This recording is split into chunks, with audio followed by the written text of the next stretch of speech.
Hello everyone, TechZone চ্যানেলের HTML video সিরিজে আপনাকে স্বাগতম। আজকে আমি আপনাদের HTML এর বেসিক টু অ্যাডভান্স টিউটোরিয়াল সিরিজের সপ্তম পর্ব নিয়ে হাজির হয়েছি। এই পর্বে আমি আপনাদের দুইটা খুবই ইম্পর্টেন্ট টপিক নিয়ে কথা বলবো, তা হলো ব্লক লেভেল এলিমেন্ট আর ইনলাইন এলিমেন্ট। তাহলে চলুন মূল ভিডিওতে যাওয়া যাক।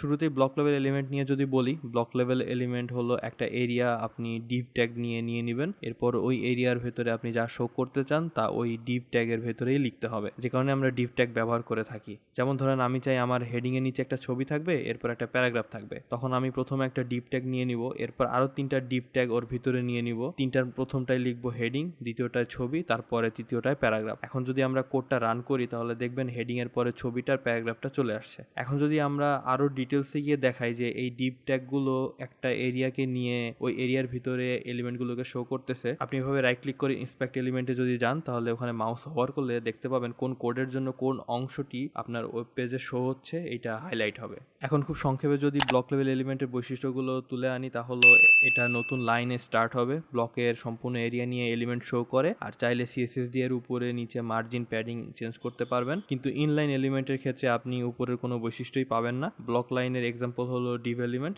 আর ইনলাইনের ক্ষেত্রে স্প্যান এলিমেন্ট। এখন চলেন ওই প্যারাগ্রাফ ব্লকের ভেতরে একটা লাইনের একটা ওয়ার্ডকে পরিবর্তন করি স্প্যান এলিমেন্ট ব্যবহার করে। আপনি এই প্যারাগ্রাফের এই ওয়ার্ডটা হাইলাইট করতে চান, ধরেন রেড কালার দিয়ে অন্য টেক্সট থেকে একটু আলাদা করতে চান। এখন আপনি এই স্প্যান ট্যাগ দিয়ে এর ভেতরে একটা অ্যাট্রিবিউট ব্যবহার করবেন, তা হলো স্টাইল অ্যাট্রিবিউট। এরপর কালার দিবেন রেড। যাদের মনে এই স্টাইল অ্যাট্রিবিউট নিয়ে প্রশ্ন আসতেছে তাদের বলবো এইটা নিয়ে মাথা ঘামানোর কিছু নাই, কারণ সিএসএস টিউটোরিয়ালের ভেতরে প্রতিটা পর্বে আমরা স্টাইল অ্যাট্রিবিউট নিয়ে কাজ করব, তো ভাবার কিছু নাই। মূলত এই অ্যাট্রিবিউট সিএসএস এর ভিত্তি, তাই আপাতত আমরা HTML-এই থাকি। আচ্ছা, এখন আমরা যদি আউটপুটের দিকে তাকাই তাহলে দেখা যাবে ওই ওয়ার্ডটা রেড কালারের শো হচ্ছে আর বাকিগুলো ডিফল্টেই আছে, আর এই কারণে আমরা স্প্যানটাকে ইনলাইন এলিমেন্ট বোঝাচ্ছি। আশা করি এই ভিডিও দেখে আপনারা ব্লক লেভেল আর ইনলাইন এলিমেন্ট নিয়ে কিছুটা হলো একটা ধারণা পেয়েছেন। এরপরও যদি বুঝতে অসুবিধা হয় তাহলে ভিডিওটা পজ করে দেখে নিতে পারেন, অথবা W3 স্কুল ওয়েবসাইটের হেল্প নিতে পারেন।